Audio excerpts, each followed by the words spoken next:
Comment donner une factorisation du polynôme x puissance n moins 1? C'est ce qu'on va essayer de voir ensemble dans cette vidéo. Alors comment on va s'y prendre? Déjà, on va essayer de voir ce qui se passe pour les petites valeurs de n. Donc premièrement, on va voir ce qui se passe pour n est égal à 2.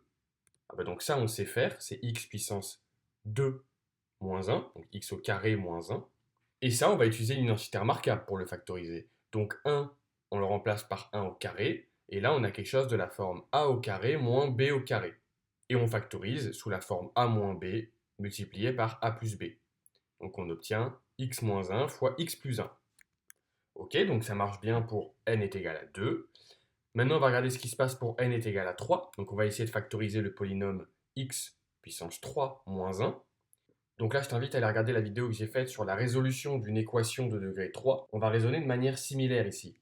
On va d'abord trouver une racine évidente. Bon, ici, 1 est une racine évidente.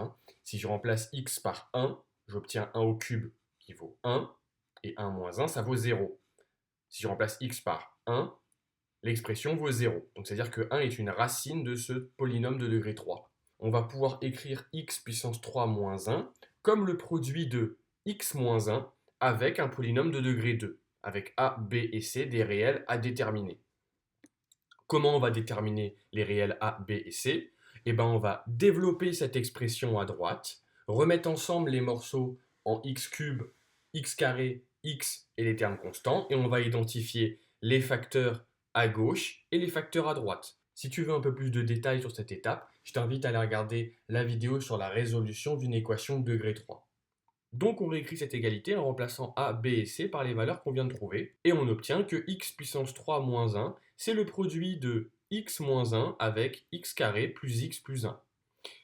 Ça ressemble un petit peu à la factorisation qu'on avait pour x puissance 2 moins 1. Dans les deux cas, ça s'écrit x moins 1 fois, donc la différence entre les deux, c'est que j'ai rajouté x puissance 2 dans le deuxième facteur. Donc on peut se demander, est-ce que pour n égale 4, donc pour x puissance 4 moins 1, est-ce qu'on va réussir à l'écrire comme x moins 1 multiplié par x puissance 3 plus x au carré plus x plus 1? Allons voir ça. Donc pour x puissance 4 moins 1, on va écrire x puissance 4 comme x puissance 2, le tout puissance 2. Donc on va réutiliser comme tout à l'heure une identité remarquable. 1, on l'écrit 1 au carré. Et donc on a bien quelque chose de la forme a au carré moins b au carré, avec x au carré qui représente a et 1 qui représente b. Donc on obtient a moins b fois a plus b, donc x au carré moins 1 fois x au carré plus 1. X au carré moins 1, on sait comment il s'écrit x moins 1 fois x plus 1.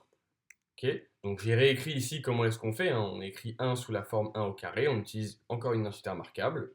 Donc là j'ai remplacé x au carré moins 1 par x moins 1 fois x plus 1, ce qu'on avait là-haut. Et maintenant, le x moins 1 on ne le touche pas, donc on pourrait s'arrêter ici, mais le x moins 1 on ne va pas le toucher, et on va développer ce produit. Donc x plus 1 facteur de x carré plus 1. Et si on développe, on obtient x puissance 3, x au carré et 1. Donc en fait, je rassemble tout ensemble. On a bien ce à quoi on s'attendait. On retrouve dans les trois cas x moins 1 en premier facteur. Et quand n était égal à 2, on avait x plus 1. Ensuite, on avait la même chose auquel on a rajouté x au carré. Et ensuite, la même chose auquel on a rajouté x puissance 3. Donc on peut supposer que pour n est égal à 5, il va y avoir la même chose, mais avec un plus x puissance 4 devant. Et là maintenant, on va essayer de regarder dans le cas général, donc pour n quelconque, on ne va pas s'amuser à faire ça pour n est égal à 5, 6, 7, 8, 9, 10, etc. etc. On va essayer maintenant de regarder ce qui se passe dans le cas général. Comme ce qu'on a fait pour le polynôme de degré 3, on remarque que 1 est toujours une racine. 1 dans tous les cas est toujours une racine, parce que si je remplace x par 1, j'obtiens 1 puissance n qui vaut 1, moins 1 est égal à 0. Donc je peux écrire x puissance n moins 1 comme déjà x moins 1 que je multiplie par un polynôme de degré n moins 1. Pourquoi? Parce que ici, j'ai un polynôme de degré 1 et je dois obtenir un polynôme de degré n. Donc, il faut nécessairement un polynôme de degré n-1 ici. Comme ça, degré 1 multiplié par degré n-1, je vais avoir comme plus forte puissance une puissance n. Donc, je retrouve un polynôme de degré n. Vu ce que les cas n est égal à 2, n est égal à 3 et n est égal à 4 nous laissaient penser, on aimerait regarder si ce fameux polynôme de degré n-1, ça serait pas le polynôme avec comme terme, le polynôme avec tous ces termes valant 1. 1x puissance n-1 plus 1x puissance n-2 plus etc. plus 1x plus 1. Donc, développons cette quantité et regardons si à la fin on obtient x puissance n-1. Si c'est le cas, ça veut dire que le polynôme qu'on cherche ici, c'est ce polynôme. Et on aura réussi à obtenir une factorisation de x puissance n-1, ce qu'on cherche depuis le début. Ok, donc allons-y, on développe. Donc on va utiliser la double distributivité pour différencier les termes qui sont issus de la distribution par x et les termes qui sont issus de la distribution par -1. Je prends des couleurs différentes. Donc le premier terme, x fois x puissance n-1, x puissance n, x fois x puissance n-2, x puissance n-1, etc., etc., jusqu'à x fois x qui donne x au carré, et x fois 1 qui donne x. Maintenant viennent les termes qui sont issus de la distribution par -1.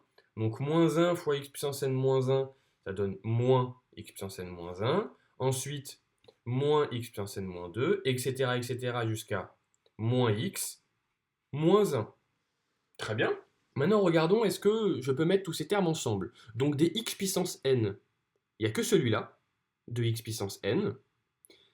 Ok, les x puissance n-1, là il y en a 1, et là-bas il y en a -1. Ah, donc il se simplifie.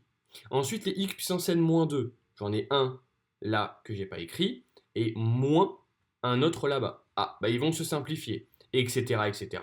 X au carré, j'en ai un ici, là-bas j'ai moins x au carré. Ah, il se simplifie. X, j'en ai un ici, j'en ai moins un là-bas. Ah, il se simplifie. En fait, tout se simplifie. Et il ne reste que le x puissance n et moins 1. Ok, il me reste que x puissance n et 1. Et donc on a gagné, on a bien montré que x-1 multiplié par ce polynôme nous donne x puissance n-1. Donc le polynôme de degré n-1 qu'on cherchait, c'est bien celui-ci. Ce qu'on avait remarqué pour le cas n est égal à 2, n est égal à 3 et n est égal à 4, on a réussi à l'étendre au cas général. Donc on a bien une factorisation de x puissance n moins 1. Voilà, j'espère que cette vidéo t'aura plu. Bon courage dans tes révisions et à bientôt.